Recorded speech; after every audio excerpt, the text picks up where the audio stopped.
Pemirsa STV, apa kabar Anda? Senang sekali saya Dian Sarpiko kembali dalam program Young Spirit. Untuk kali ini, saya hadir kembali untuk menginspirasi Anda bersama tamu saya kali ini. Nah, kalau Anda sudah lihat cuplikan di bagian awal tadi, sekarang owner dari Roti Durian Panglima sudah ada di sebelah saya. Ada Mas Nugroho. Apa kabar, Mas? Baik ya? Oke. Nah, dia ini masih muda, masih 28 tahun usianya. Jadi kelahiran 86, tapi sudah berhasil membuat suatu usaha yang luar biasa, bikin orang Samarinda apa nih ya, untuk ngantri berlama-lama di tempat Anda. Oke, pengusaha Roti Durian Panglima. Tapi sebelum kita bicara soal usaha Anda, saya ingin tahu basic Anda sebelum Anda memulai usaha Roti Durian Panglima ini. Anda bisa cerita sedikit mungkin. Oke, terima kasih. Sebelumnya, Assalamualaikum warahmatullahi wabarakatuh. Assalamualaikum warahmatullahi wabarakatuh. Saya Nugroho Adiwono, biasa dipanggil Nugi. Ketika bicara background, sebenarnya sebelum saya menjadi seorang pengusaha, saya adalah seorang PNS atau pegawai negeri sipil. Pada saat itu, tahun 2008, saya pertama kali masuk ke Kaltim dan posisinya karena penempatan kerja di Direktorat Jenderal Pajak. Namun ternyata, ya mungkin karena tampang-tampangnya nggak ada bakat untuk menjadi pejabat mungkin ya, sehingga saya hanya bisa bertahan sebagai PNS sekitar 22 bulan, alias pada tahun 2010 saya memutuskan untuk resign atau keluar dari PNS, dan sejak saat itu fokus untuk menjalani usaha. Iya. Berapa lama Anda jadi PNS? 22 bulan. 22 bulan ya? Kuliahnya 3 tahun. Oh, kuliahnya 3 tahun. Nah, jadi pemirsa, Mas Nugi ini, jadi setelah dia menamatkan pendidikan SMA-nya, kemudian dia masuk STAN ya, Sekolah Tinggi Akuntansi Negara. Kemudian selepas dari STAN, dia ini langsung ditempatkan di Samarinda. Jadi sebelumnya di Semarang ya. Nah, jadi PNS itu kan sebenarnya idola ya. Kenapa saya bilang idola? Karena banyak sekali masyarakat di luar sana, saya tidak sebutkan siapa, tapi banyak yang mengidam-idamkan pekerjaan atau profesi sebagai seorang pegawai negeri sipil. Keluarga Anda gimana? Yang jadi pertanyaan saya, keluarga Anda gimana pada waktu Anda memutuskan untuk, oh ya, saya berhenti gitu?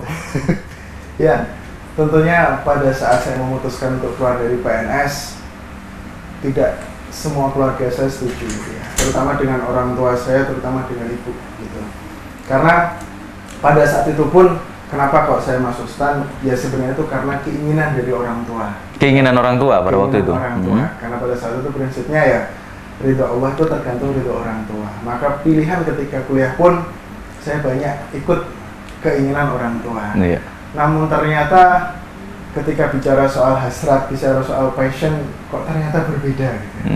Faktanya apa, pada saat kuliah pun, itu di sela-sela kuliah, saya banyak jualan, Mas.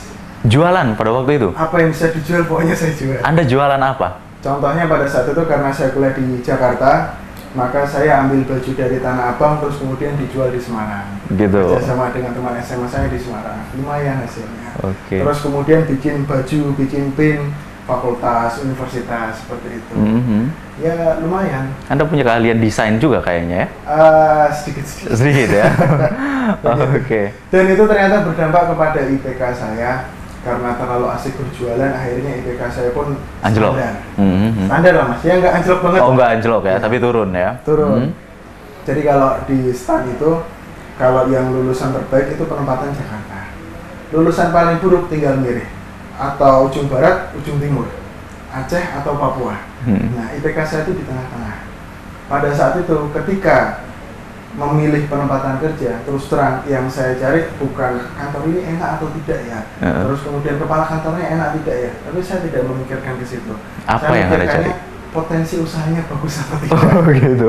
Nah, pada saat itu ada dua pilihan. Yang pertama di Riau, yang kedua di Kaltim, yang merupakan notabene adalah provinsi terkaya di Indonesia. Sehingga saya yakin di situ nanti peluang usahanya akan banyak dan pemainnya masih sedikit. Gitu. Nah, sudah akhirnya ke sini pun ternyata benar langsung tertarik untuk berbisnis. Banyak dulu konsep-konsep bisnis yang mau dijalankan, mulai dari sawit, pencucian mobil dan lain-lain. Terus kemudian ketika memutuskan untuk keluar, tentu ya hampir mirip seperti perang dunia ketiga. Oh gitu. Apa kata ibu Anda? sangat melarang saya. Oke ya. Nah pada waktu itu Anda sudah berkeluarga? Belum. Belum ya? Belum. Belum. Jadi tidak ada tentangan dari istri kalau belum berkeluarga ya? Iya. Oke. Dan terus terang saya memilih istri pun yang bisa mensupport profesi saya. Begitu. Iya, dan ternyata saya dengan istri dipersatukan karena sama-sama hobi jualan. Iya, oke. Untungnya Anda bisa milih provinsi mana gitu ya? Iya. Kalau enggak, wah bisa kawat ya kayaknya. Keinginan untuk berusaha mungkin akan tertunda. Betul. Dan pemirsa nanti kita akan ngomongin juga soal bagaimana ia memulai merintis usaha roti durian panglimanya yang terkenal di Samarinda. Saya akan hadir sesaat lagi, tetap di Young Spirit.